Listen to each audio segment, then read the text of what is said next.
Go ahead. Okay, well, I'm delighted that I'm about to hear Ben Briggs talk about the moment angle manifolds and linearity over Stanley-Reisner rings, and share that pleasure with all of you. Okay. Ben, Should I just get started? get started. Yep. Right. Yeah, so I'm talking about these topological objects and how it relates to the algebra of monomial rings. And this is all joint work with this guy, Steve Amelotte, who is in the audience now. So you should direct any questions, especially about topology, to him, because he is more of a topologist than I am. Okay, so all of this starts with a combinatorial gadget called a simplicial complex. I'll start at the beginning and tell you what that is. Simplicial. I'd also ask you if I'm writing large enough. You can tell me if I'm not. Complex is a set, or I want to be more specific, it's a non-empty set of subsets of just a set, a finite set of n things, which we call vertices. And it should just be closed downwards. So closed under subsets. So these things here, these elements of it, they're called faces. And they're probably the sort of thing you've seen before. So I'll just do maybe the most basic example I can think of. I think a little larger would not be bad. Okay. If I write down 3 vertices and 3 edges connecting them, and I say K is my simplicial complex, then implemented as a set of subsets, I would write this as, what would I write? I would write the empty set. I would write 1, 2, 3 as my vertices, and I would also put in these edges 1, 2, 1, 3, and 2, 3. Things like that. But I will pretty much never write a simplicial complex like that. I will just draw a picture of it like this for you. And we'll see lots of examples today, hopefully, this time. From a simplicial complex, one can make a ring called the Stanley-Reisner ring.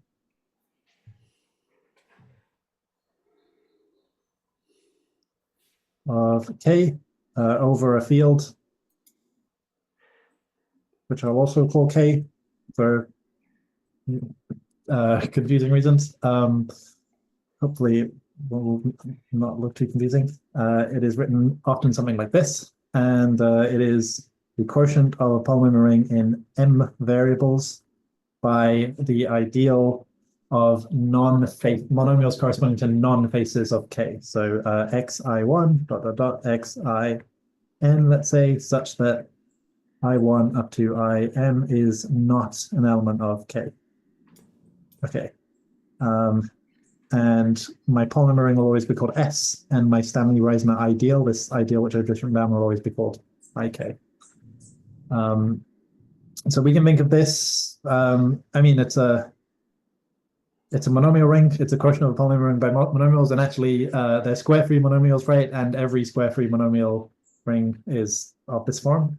And it's not too hard to motivate these geometrically. These are actually, if you think about it, functions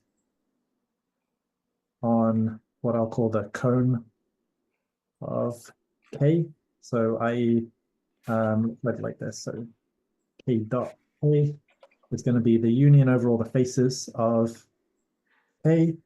This union is taking place in K to the M. And if in here I write down my basis, my standard basis, E1 to EM, I just want to take the span of EI such that I is an F. You kind of just take my face, turn it into a subspace, a coordinate subspace, and span it out, and do that for all the faces. So for example, if I did that to this one here, I would get a picture, e.g. I would get the 3 in K to the 3, I would get the 3 coordinate planes, which I guess I'll try to draw, although I'm already regretting this decision. I can draw this sort of thing this way. I just get the 3 coordinate planes inside K3 or K is this triangle as above. And if you think about it, this is the cone on this picture in the sense that like inside here there's I can think of it as taking the actual triangle, the simplicial thing, and sort of spanning it out everywhere like this. Okay. And in this example, the functions on that cone are k of x1, x2, x3 modulo x1 times x2 times x3. This is the only face, this big face in the middle, 1, 2, 3, is the only missing face from this simplicial complex. So it is the only monomial you put into the Stanley-Reisner ring. And it is also the only function, or it generates all the functions which vanish on this arrangement of planes, if you think about it. Okay, so that's one thing, one way, the algebraic geometry way, I guess, of thinking about these Stanley-Reisner rings, but I will actually be thinking of them in quite a different way, which I'll explain today. The story, so, okay, I've already explained, I've already at least mentioned, let's say, combinatorics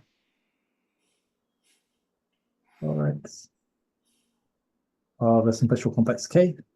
So that relates to the algebra of the Stanley-Reisner ring, KK, and that relates to the geometry of this cone, this coordinate subspace arrangement here. And what I really want to talk about is how that relates to the topology of something called the moment angle complex, or more simply, I can actually just tell you what it is, or roughly what it is now. I want to take the complement to this thing, and as far as topology goes, it would only really make sense to take C or R as my field. So I can take the complement of this coordinate subspace arrangement over C or R, and just ask about the topology of that thing, and how that relates to the algebra or the combinatorics or the geometry of the things I've seen before. Okay, so in order to tell you the relation, actually, it's kind of the relation between these two things to start with. These two things are in some sense Alexander dual to each other. So I need to start by telling you what Alexander duality is. So Alexander, the dual of K is K dual, which is just the set of all complements to the non-faces of K. So take F, we take M minus F, such that F does not belong to K. Then since the faces are closed downwards, the non-faces are closed upwards, and the complements to the non-faces are closed downwards. So as long as K was not everything, of which there's some weird degenerate case, this will be a valid simplicial complex. And this is called the Alexander dual of K. So let me decide what I was going to say next about this. So for example, here's an old theorem of Coxeter from the 30s, in 1937, if I remember correctly, which describes the, in the real case, if K is a simplicial complex, which is the Alexander dual to the boundary of a polygon. So Alec, the dual to the boundary of a polygon. Then, in that case, this this complement to the real coordinate subspace arrangement is, you can describe it explicitly, it's homotopy equivalent. It contracts just by scaling onto a surface, an oriented surface of genus G. So an oriented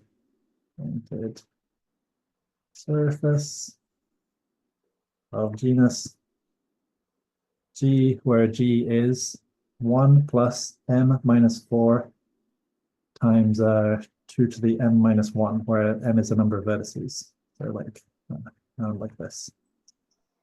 Like that. Okay, so the topology of these things are already quite complicated, and actually, we'll see they're very, very complicated objects indeed in general. And but first I want to give you another way of describing these spaces, I guess, a way which is closer to how I think of them, I suppose. Okay, so for this I want to give you a proposition. Let's look at the complex case. So c to the m, oh, that should be an m there, right? I'm talking about r to the m. Did I have that correct up here? Thanks. So the complement of this coordinate subspace arrangement, if I want to put a dual here, this, you can describe it as the union over the faces of K of what I'll write in these terms. So what I mean by this is, let's make a bit more space. Let's actually just write this like this. So C star to the power F. What I mean by this is contained, this is going to be contained in just a big product to the power M. And it's going to be those elements in C to the M, such that if, in general, they're allowed to be in C, but if I'm not in the face, then they are constrained to be in this C star. If I is not in F, then Zi should be in C star. So it's kind of a restricted product given by the face.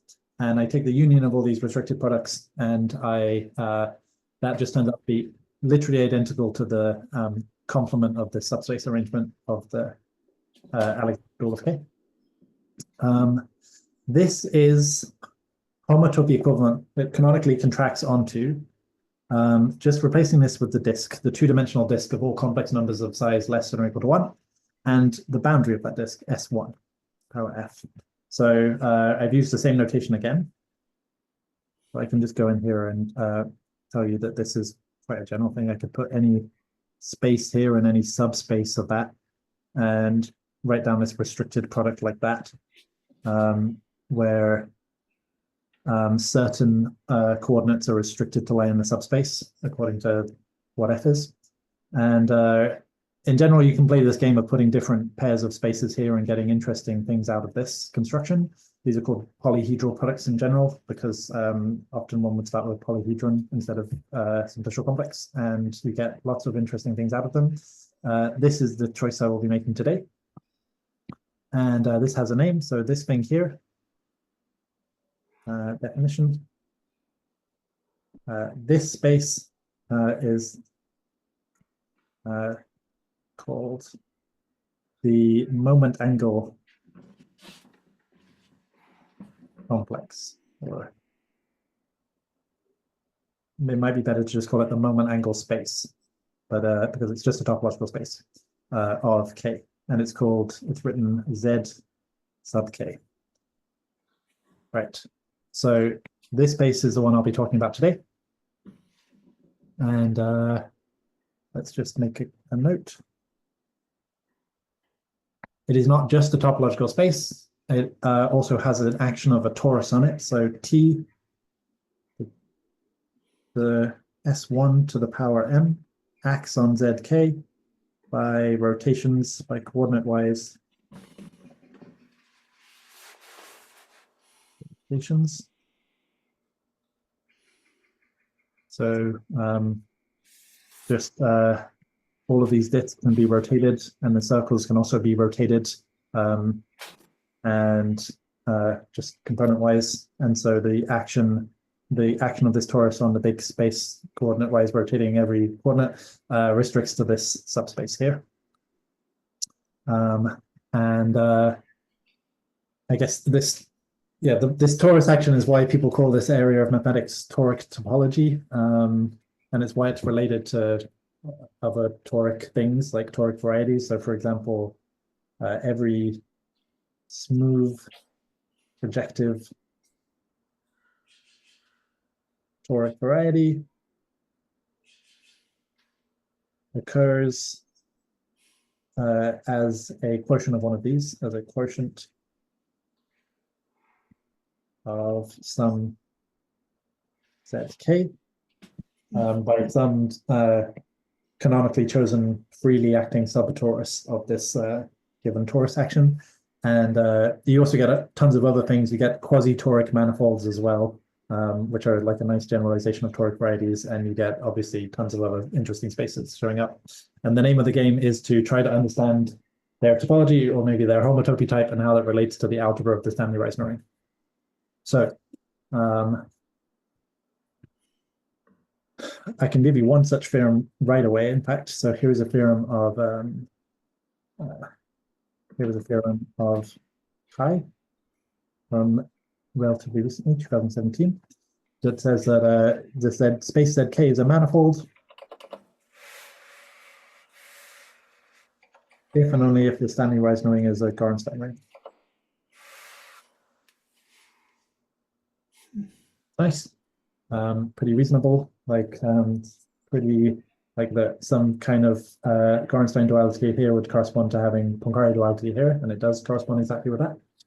So for example, this always happens if K is a sphere triangulation, which are usually the nicest examples to play with, such as the boundary of a polytope or something like that. Boundary of a polytope. So for example, I could do the example which we've already seen. And this example you could do by hand, and you could convince yourself that the answer you would get is S5, which is fun if you write down the triangle. If we start to step things up and add maybe 4 vertices, then in this case, ZK is going to be S3 cross S3. And if I write down pentagon 5 vertices, then it already starts to get a bit more complicated. We get a copy of S3 cross S4, my notes are correct, connected sum of itself 5 times. So this is an operation which is going to show up a lot in this talk. If you have a manifold, or if you have 2 manifolds of the same dimension, and I guess they're both oriented, then what you can do is you can cut out a small disk from one and a small disk from other, and just glue them together along that new hole and make a bigger manifold out of the both, and that's called their connected sum. And the symbol for that is this hash. So if you do that with this manifold 5 times of itself, you will get the moment angle manifold of a pentagon, which is nice.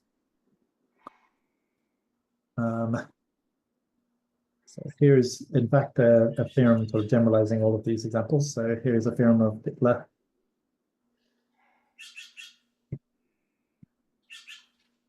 And Lopez and Andrano from 2013. If K is the boundary of a stacked polytope,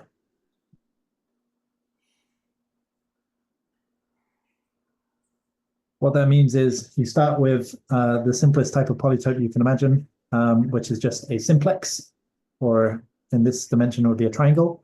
And then you just start stacking on new simplices onto the faces. So in this case, if I stack on a simplex there, it becomes a square. If I stack on another simplex to here, it becomes a pentagon, and so on.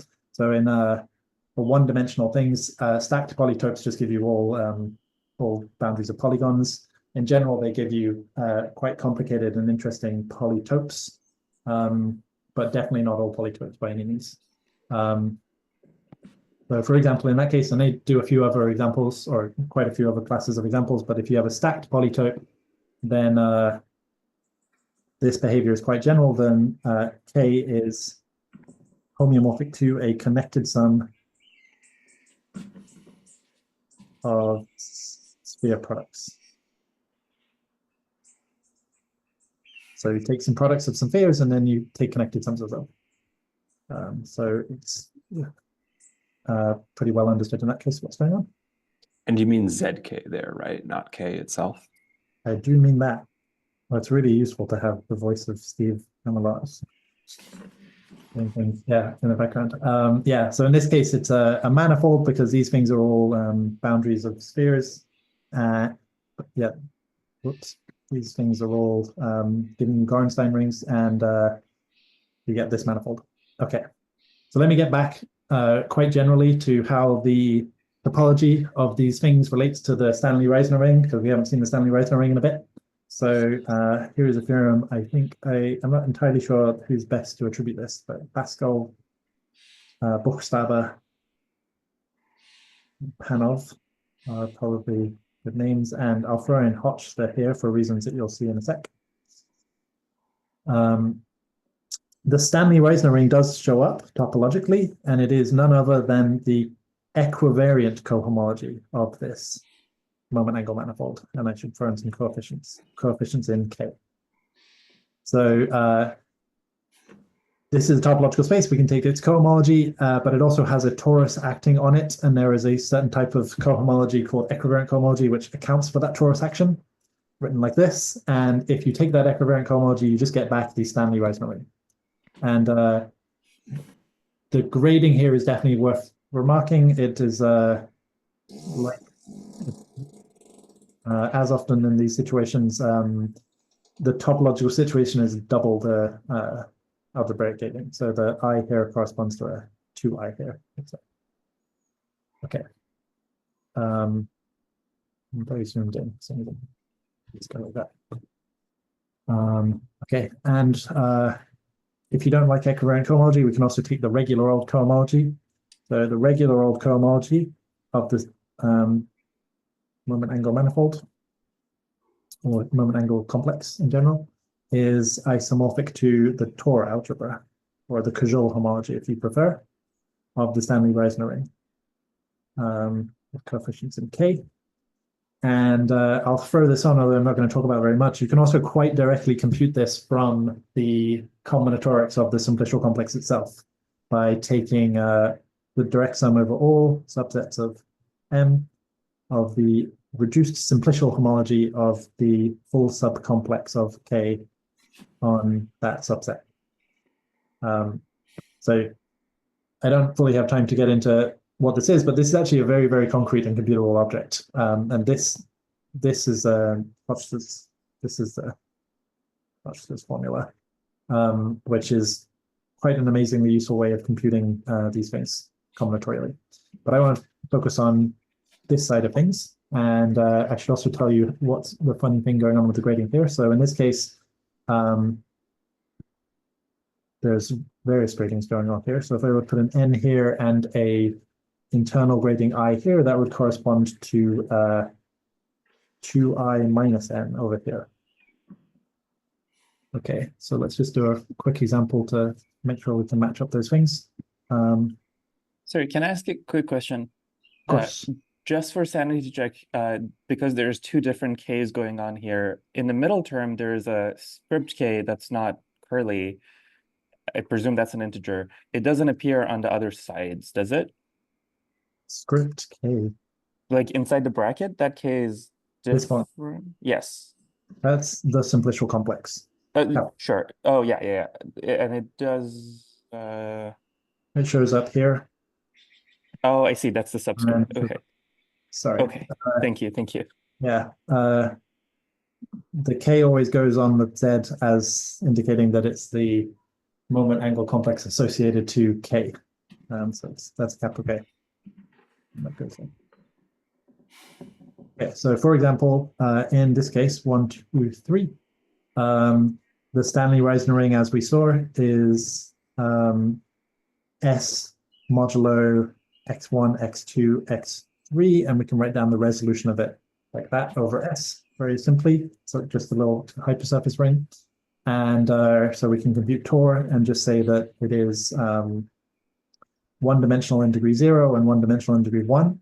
But let's put the bi-grading on here to make sure. So that, whoops, in degree 1, it shows up in internal degree 3 because it says degree 3. So I would maybe indicate that by writing this sort of thing. Okay, and that corresponds to the cohomology of the moment angle space, which I told you is just S5, a 5-dimensional sphere. So that should be a copy of k in degree 0 and a copy of k in degree 5. So the 0 corresponds to the 0, and the 5 corresponds to, what does it correspond to? 2 times 3 minus 1, according to this. So that's how these things correspond to each other. Okay. So that's good. And that actually specifically tells you, you can read off from this formula, say from the topology of ZK, you can understand exactly the shape of the resolution of the Stanley-Reisner ring. You can tell the Betti numbers of, in other words, you can tell the Betti numbers of the Stanley-Reisner ring just from the topology of this, which is great. But what about the, okay, so this gives you the, I'll write this down, Betti numbers of this from ZK topologically, but what about the differential in the minimal resolution?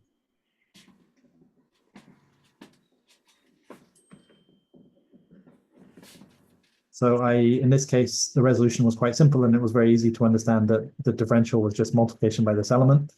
But in general, understanding the differential is a little bit complicated, and it's nice to have any kind of input on that. And it turns out there is a topological way to understand them. So for that, I need to tell you about something called the sweep action. So there's the sweep action.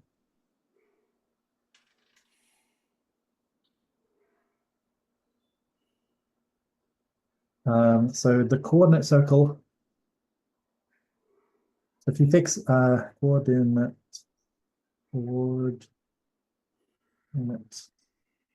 circle, S1, let's write the ith circle inside the torus with a little I subscript. That action on ZK gives a map from ZK to HNZK plus 1. So if you take a homology class, so let's say a C in here, some any homology class represented however you want by simplices or something inside ZK, you could just, as long as it's general enough, if you just act by this circle on it, it will sweep out a class of dimension 1 higher. So a cycle in the n plus 1 homology group of dimension 1 up, because the circle is dimension 1. So it sweeps out a one-dimensional thing. You just do this. So this is called the sweep action because it kind of sweeps out a larger thing. And that is often denoted something like delta I or lambda I, or there's various notations for it. I will call it delta I today. And I have told you I'm interested in the cohomology of ZK, so I'm going to dualize this and end up with a map going the other direction, which I will also call delta I. Did you mean to write an upper subscript? I definitely did. Thank you. So there is these operations on the cohomology which decrease degree by 1. This is for I equal 1 up to n. Okay. These anti-commute with each other and have all sorts of nice properties, and they also tend to a sequence of Goreski Kotwitz.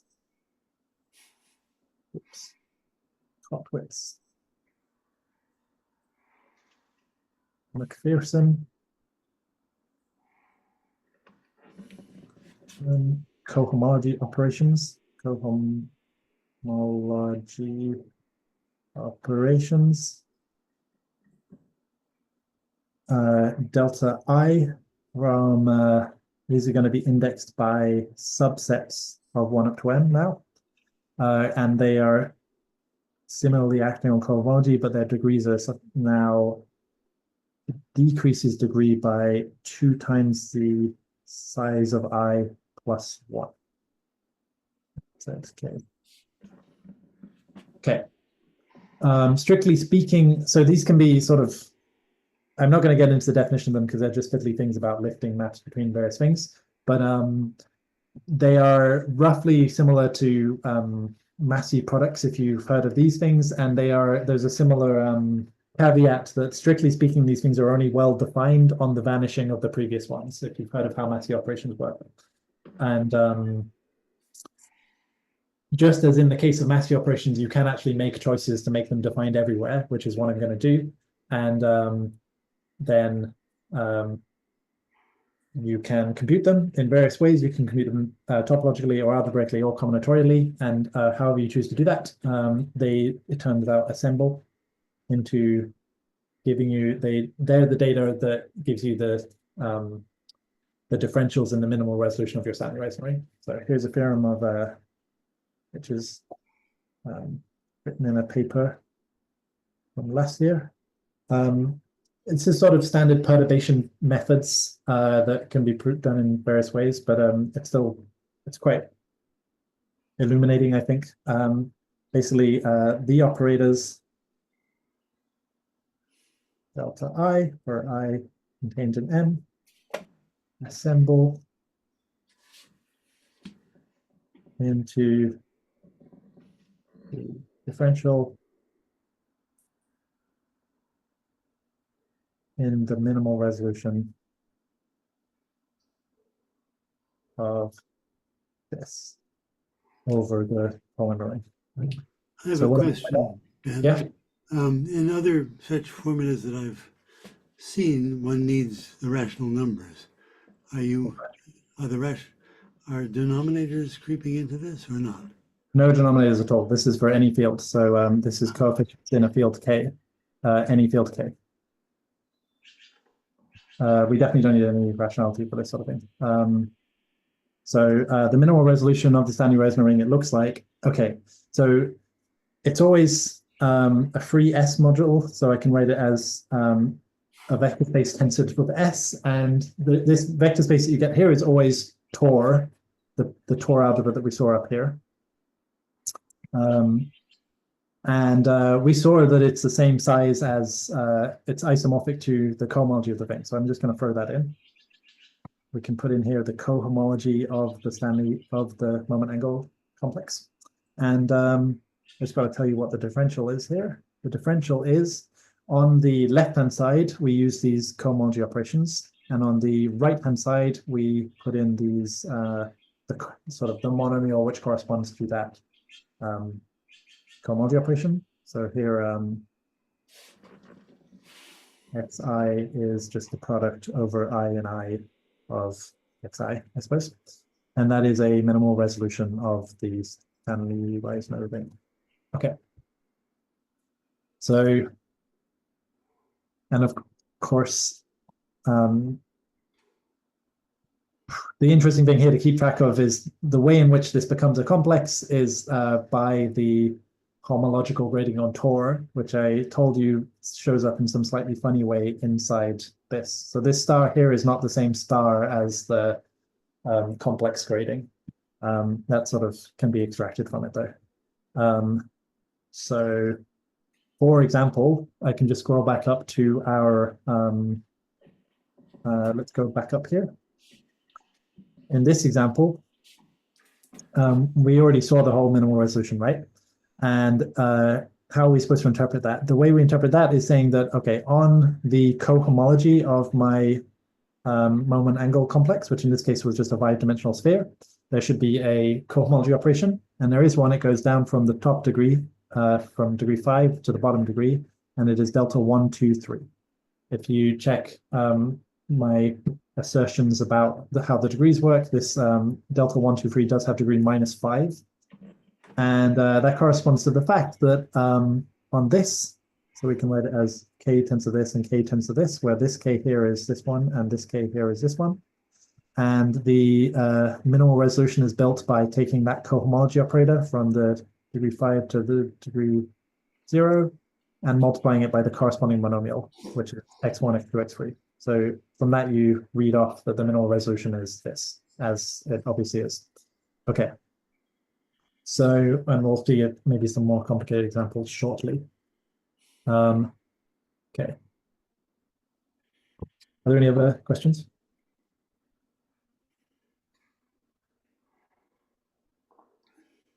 So let me do, let me make a note here. The linear part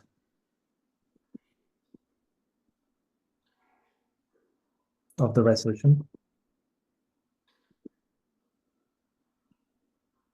is the same complex, but with the differential d lin, which is just taking the linear monomials here. So in other words, it's just given by the sum over I of delta I tensor xi.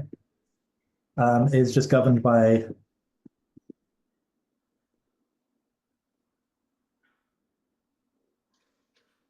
the action of delta 1 up to delta m on the cohomology of zk. Or in other words, I told you that they anti-commute, they make an exterior algebra when you act them together. So it's just this exterior algebra acting on here. And this is something that I think a lot of people in the audience know well, how these modules over exterior algebras correspond to the linear part of the control dual thing.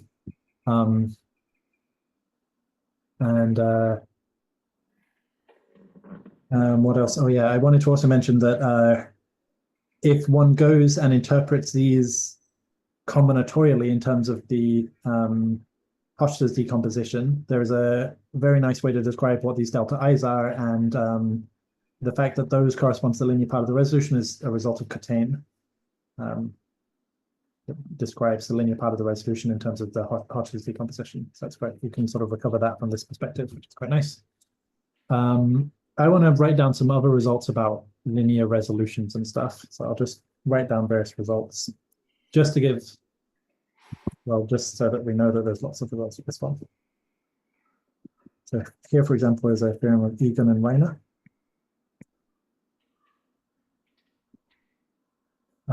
It says the Stanley-Reisner ring has a linear resolution.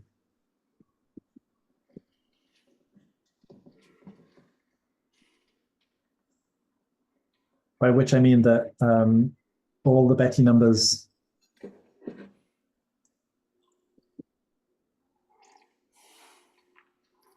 of the Stanley-Reisner ideal are along one line. So in particular, I mean that the Stanley-Reisner ideal is generated in a single degree in this case. That is equivalent to saying that the dual Stanley-Reisner ring, so the Stanley-Reisner ring of the Alexander dual complex, is Cohen-Macaulay. Nice. And there's a theorem of Hogan-Hippie,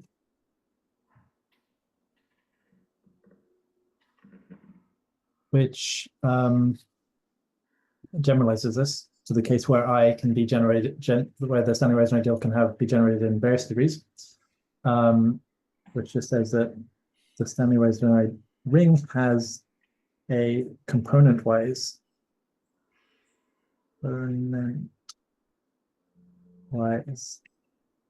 linear resolution, which means that the Stanley-Reisner ideal, if you look at it in degree d, so you take all the everything in it of a given degree d, and you take the ideal generated by that, then that will has a linear resolution. Resolution all d. So for every single integer d, the Stanley-Reisner ideal, but only taken in that degree d, and then generated from there. If that has a linear resolution, then you say that it has a component-wise linear resolution. That is equivalent to saying that, so I'll give you some, the terminology for this up here is that we say that this simplicial complex is Cohen-Macaulay. And this is a weakening of that. We say it's sequentially Cohen-Macaulay. So what that means is one looks at the dual complex K and just takes inside this the subcomplex generated by faces of size q. So just look at all the size q faces and all the subsets of those and make a subcomplex by just taking all those things. And you want this to be Cohen-Macaulay for all q. It's Cohen-Macaulay for all q. Okay.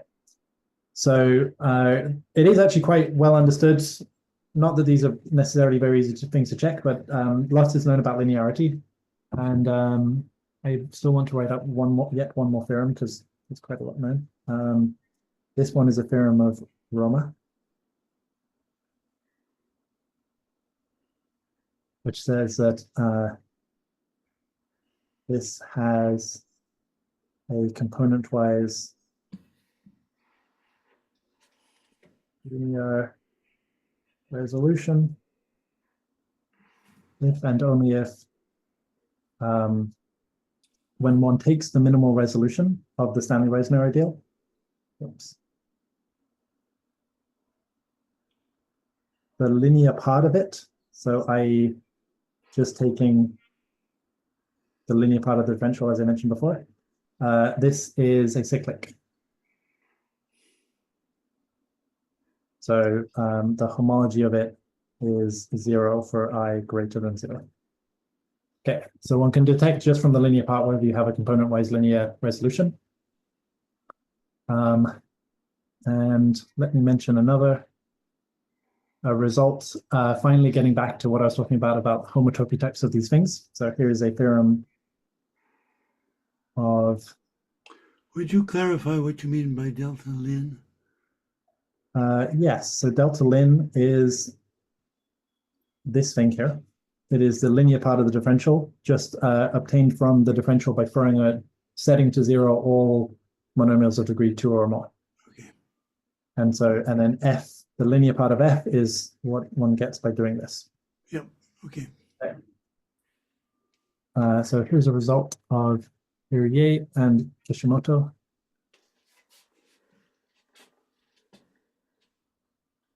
On 2019. If K dual is sequentially Cohen-Macaulay, which is this condition, sequentially Cohen-Macaulay, if that happens for all q, then the moment angle complex is K rationally equivalent to a wedge of spheres. So some I and I, a wedge of spheres. Okay, so you can get it just by taking a bunch of spheres and joining them together at a single point and making a kind of bouquet of spheres. So this is a case in which one can totally describe the homotopy type of the moment angle complex based on some sort of combinatorial condition on this thing. And their proof is quite combinatorial, but I want to sketch for you a different proof that's sort of more closely following these ideas. So I will show you a new proof. And before you do that, what does K rationally equivalent mean?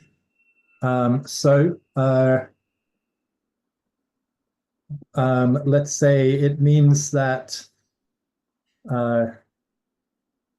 so a simple way to define it is, okay, it just means that if you take the characteristic of K is P or 0, it means that they are P locally homotopy equivalent, which means that there is not necessarily a homotopy equivalence between them, but a maps between them such that when you apply characteristic P homology to them, it becomes an equivalence. It is there are various ways to say that more topologically, that you can like P-localize the space or rationalize the space and they become homotopy equivalent then. That's only a technicality which shows up because this is something which depends on the field. And if you were to say it happens for every field, then you would get an actual homotopy equivalence. So this is just a way in which things depend on the field involved, or really just on the characteristic of the field involved. So let's say, it's just, yeah, one can upgrade that to an actual statement of the actual homotopy type by saying that this should happen for every single field. So let me just describe an algebraic way of sort of understanding what's going on. So, and there is some, hopefully just about time. So the new proof just uses a few ideas. So one is this this stuff of Roma. If the linear part of f is exact, then under this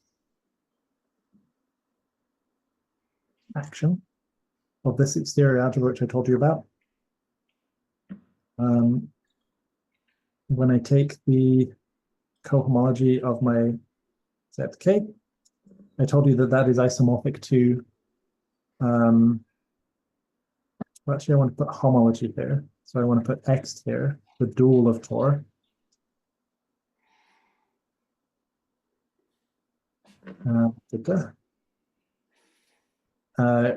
In fact, and in these terms, it might be more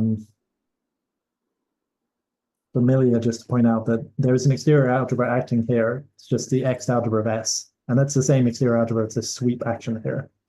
And if the linear part is exact, then this is generated in degree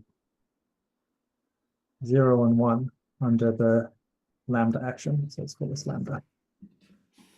The lambda action. And by 0 and 1, I mean there's some funny things happening with grading. So I mean this 0 and 1 here. So it's generated basically by x1 and x0.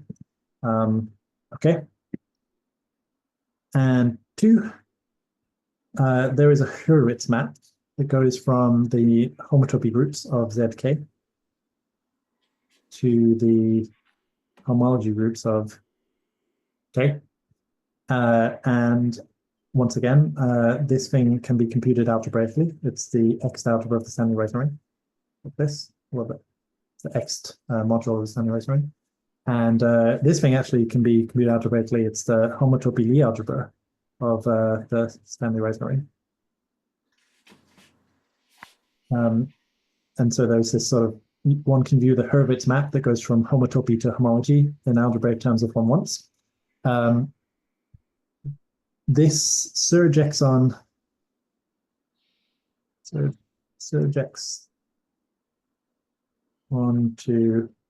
x0 and x1. So it does hit all the stuff in degree 0 and 1, and H is a map of modules over these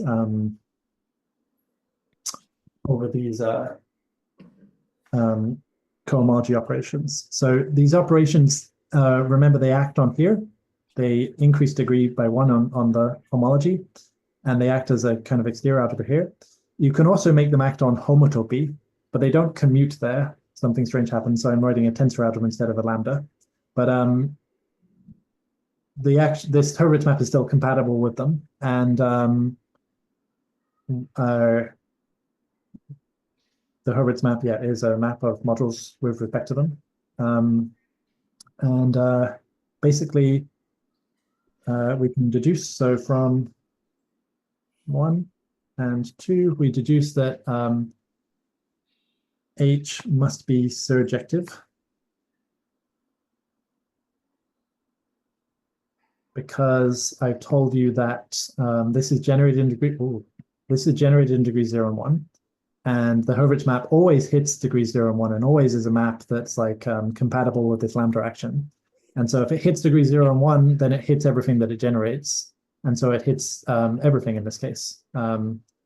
It's generated by everything. So the Hurwitz map actually is surjective. One can see that. And this, if the Hurwitz map on your space is surjective, that always implies that you have a wedge of spheres, rationally at least, because it means there's a word for this. You say a homology class is spherical if you can take that class and it lifts through the Hurwitz map because it can be represented as a map from a sphere into your space. And if all classes in your space are spherical, that is quite an easy geometric argument to just see that your space must actually just be made up of spheres in a very simple way. It must just be taking spheres and wedging them together. So this implies that your ZK is a wedge of spheres.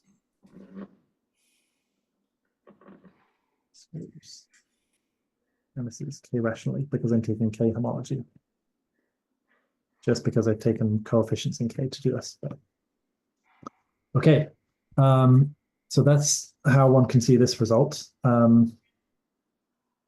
Let me write down some quick theorems because I have 7 minutes left, and then I'll try to do some examples. I think it should be okay. So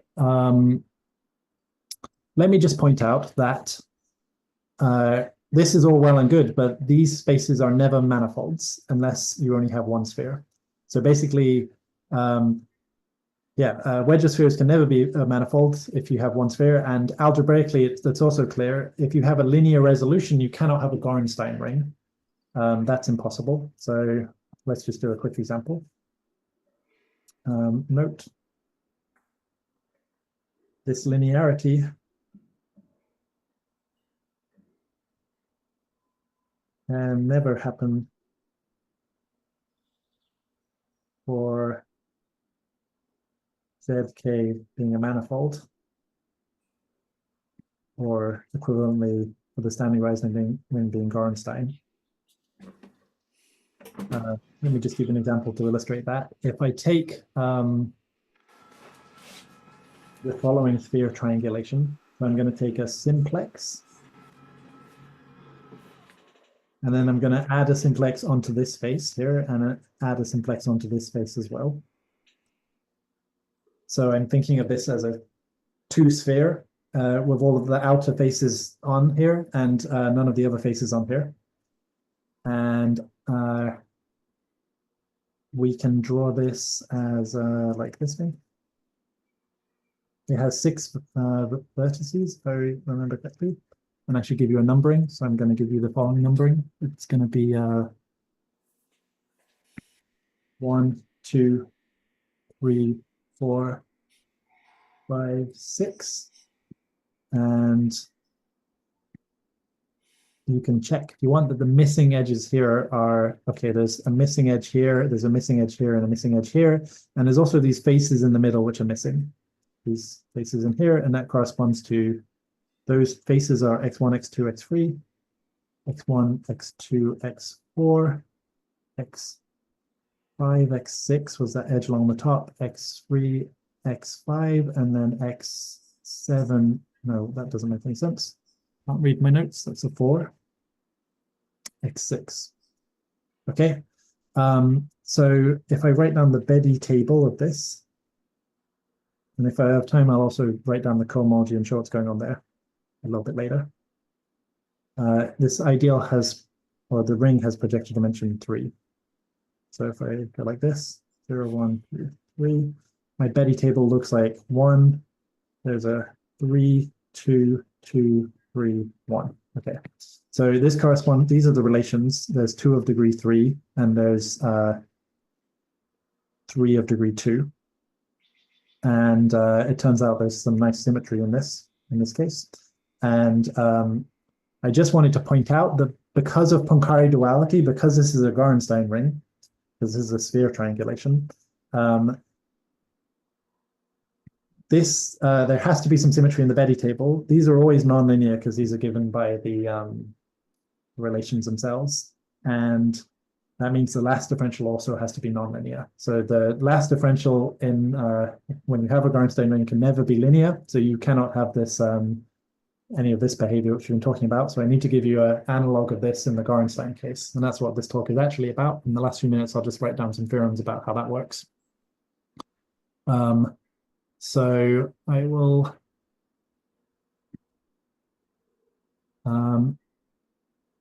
I think what I will write is in order to save time, I will just say we have a generalization of Roma's theorem, which I wrote above. which can be applied to Gorenstein rings.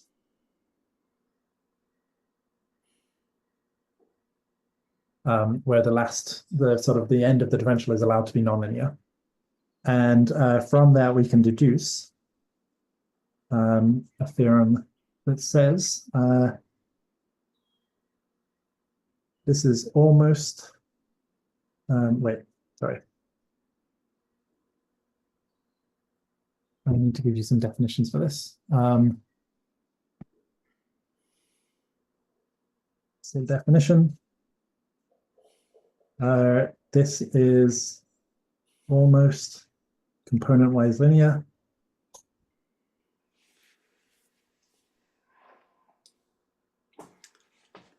If when for every d, when you look at the Stanley-Reisner ring in degree d and take the ideal generated by that, this has a resolution which is linear up to degree projective dimension -1. So everything, it's linear except for the last possible step where it has to definitely jump up. And then the theorem says if k is almost component-wise linear, then zk is k rationally equivalent to, and again, this is a thing that could be made into an actual equivalent if I just say it has to happen to every field, some connected sum of products of spheres. And just two spheres in each case, like that. And we also have various results about why this condition is extremely common and how to make many examples of this, basically, and basically describe why this is. This includes all of the examples I showed before of stacked polytopes and things like that. And should probably finish since it's time to finish. And I'll just ask if there are any questions.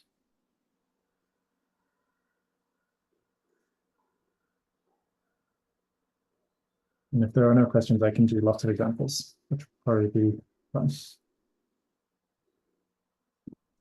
Maybe we should thank the speaker first.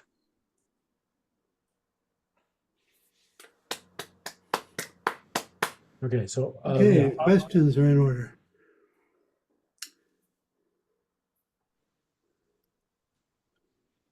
What's the next step in this project? You have a lot of theorems about this, but what do you hope for? Well, that's a good question. That's the sort of thing that I could ask Steve to answer. In toric topology, people are very interested in the homotopy types of these for various reasons, because for one thing, there are many spaces that come up naturally are of this form, like all sorts of toric spaces, toric varieties, and quasi-toric manifolds and stuff like that.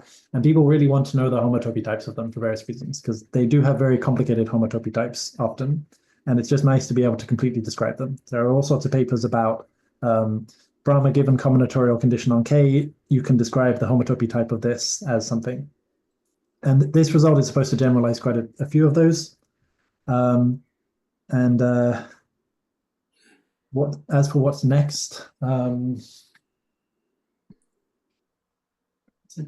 the dream would maybe be to understand the homotopy types of these spaces completely in terms of the minimal free resolution, to understand how the differentials in the minimal free resolution tell you how this moment angle complex is like built up as a CW complex. What our theorems here that Ben has talked about show is just that for as long as your resolution is linear, your space, all the attaching maps that build up the space are null homotopic. So you just get a wedge of spheres, or a wedge of spheres up to some dimension.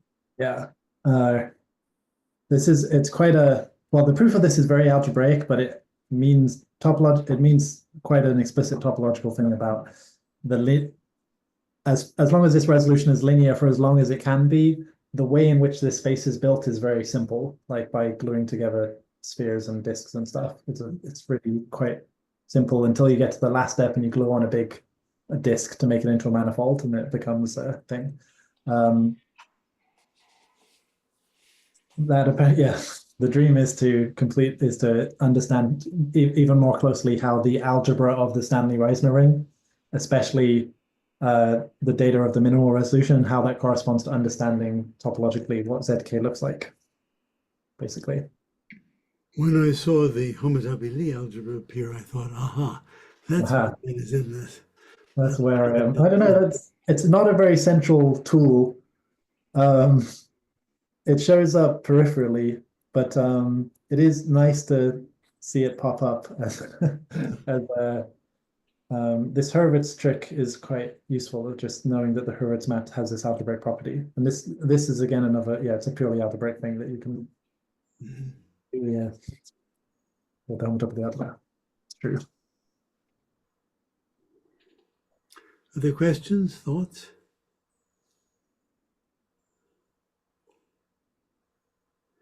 Carl, what's the next Fellowship of the Ring talk? I believe it is Pi Hall, and it is on April 30th. So we'll Actually, a few weeks, Mm-hmm. 4 weeks. Okay. No other questions? Then thanks again. I thought I would just cheat and show the example that I did. Oh, yeah. It would have taken way too long to write this up. But here's the Betty table, and here's the cohomology of this space, which in this case is this funny connected sum of these products of spheres. And if you translate these numbers into the cohomology numbers, it's this 1, 3, 2, 2, 3, 1 in these degrees. And I've drawn these as like the basis elements of dots. So here's a 3-dimensional vector space in here, and there's a 2-dimensional vector space, and so on. And I've drawn all the cohomology operations as lines. And the idea of this story is just that you can take this picture of your cohomology of your space and all of these cohomology operations on it, and just read off the minimal, how this is really a picture of the minimal resolution, but in a funny way. For example, this here is a multiplication by x4, x6 between the corresponding basis elements, and so on. So you can really see how they stick together into the minimal resolution of the Stanley-Reisner ring. And there's sort of some linearity thing going on in the middle here, which we can understand from this picture. You know, Frank Schreier has this way of naming each syzygy in a resolution, essentially by the chain of monomials that you use to get there. Right. This is very much how Steve likes to think. He's always drawing these pictures of chains of monomials. And I've come around to it as a nice way of drawing projective resolutions. Like now, I think this is a really nice compact way of visualizing the projective resolution and how it would be.